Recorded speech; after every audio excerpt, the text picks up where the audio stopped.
O nazilulismo está atacando em pinça para ver se consegue aprovar ainda hoje o PL 2630, que institui um grau de censura nas redes sociais brasileiras que vai nos igualar à Coreia do Norte e à China comunista, a qual o Lula formalmente aliou o país ao lado da Rússia do serial killer Vladimir Putin há menos de um mês atrás. Marcado o golpe para hoje no Congresso Nacional, a menos que o governo perceba que o país acordou e o monstrengo não vai passar, o quadro é o seguinte. A Folha de São Paulo deu manchete pedindo a censura do Google em pessoa por ter a empresa se manifestado contra o PL 2630 num realizado artigo e alertado os brasileiros para os seus efeitos reais. O Estado de São Paulo deu manchete pedindo censura aos conservadores e aos bolsonaristas, que é como jornal que durante 140 anos teve como normas sagradas defender intransigentemente a liberdade de imprensa e abrigar os perseguidos de todos os regimes políticos, carimba hoje em dia todo mundo que defende essa mesma liberdade de imprensa. O Globo escreveu um editorial pedindo a censura das plataformas de internet que, se instalada, expulsa o Brasil do século XXI. São elas, segundo o Globo, e não os brasileiros que usam essas redes, que mentem, que boicotam campanhas de vacinação, que abrigam assassinos adestrados por nazistas, né? E mais do mesmo pelo ladeirão abaixo, em que vai rolando até ontem uma das melhores redes de TV do mundo. A campanha do governo para censurar a tomada de posição do Google contra o PL da censura, gente, confirma tudo que o Google e todos os brasileiros lúcidos que se abrigam nas redes sociais contra a blitzkrieg nazi-lulista o acusam de ser.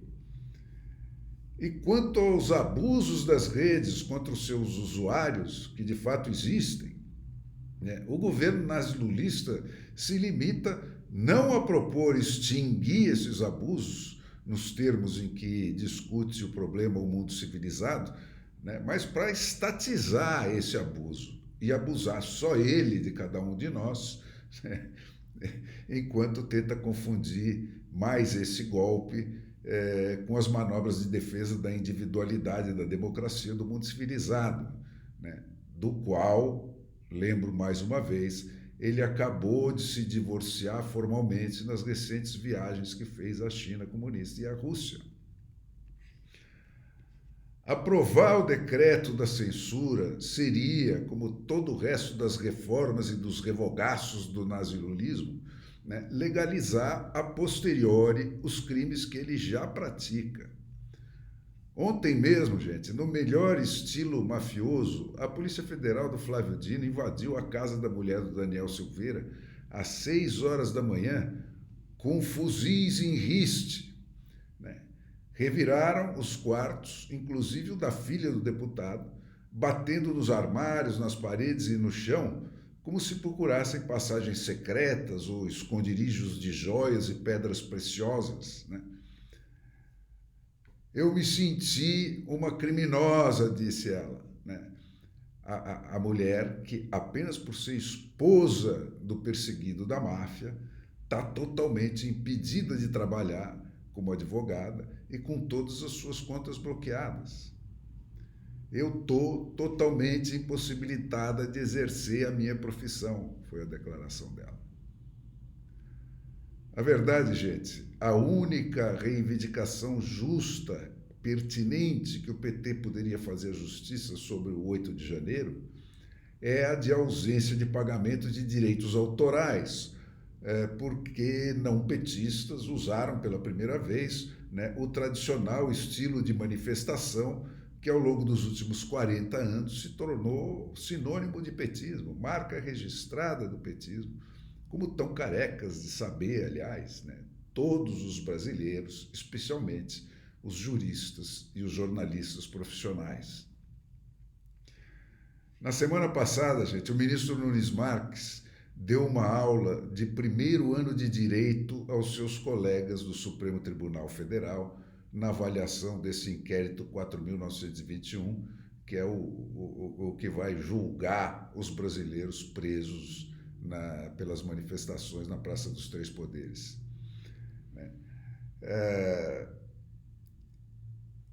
Essa prisão aconteceu em 9 de janeiro, né, a data em que foi decretada intentona armada contra a democracia a incursão de manifestantes e de altos funcionários da Presidência da República e outras instâncias do governo lulista, né, que confraternizaram nos palácios da Praça dos Três Poderes.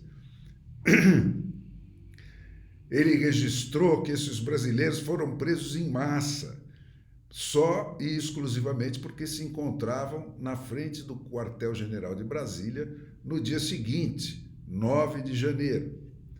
Ele apontou a ausência de justa causa, né, registrou que a denúncia é genérica, não está particularizada contra ninguém, os processos não estão individualizados. Ele registrou que o Supremo Tribunal Federal só tem atribuição de julgar criminalmente quem tem foro privilegiado. Ele apontou o capítulo que estabelece a vedação constitucional aos tribunais de exceção e que define como juízo regular apenas o que tem competência definida em lei para cada caso. Ele apontou as garantias da igualdade perante a lei, o devido processo, tudo, enfim, que está garantido tanto na Constituição de 88 quanto na Declaração Universal dos Direitos Humanos, de que o Brasil é signatário, né? E que está sendo flagrantemente, frontalmente violado pelos atos de banditismo estatal executados por esse governo. Gente, como o Alexandre de Moraes e outros, e mais o governo, fingem que não ouvem essas carraspanas públicas, já estão se tornando um padrão. Recentemente, o presidente do Brasil tomou uma aula pública de princípios básicos de democracia em um foro internacional, vinda dos presidentes do Paraguai e do Uruguai. E pela mesma ladeira abaixo vão os jornais centenários, né, a quem o Lula agradeceu pelo carinho com que o trataram, que tem tratado, né, no seu discurso de 1º de maio, lá no Anhangabaú, em São Paulo.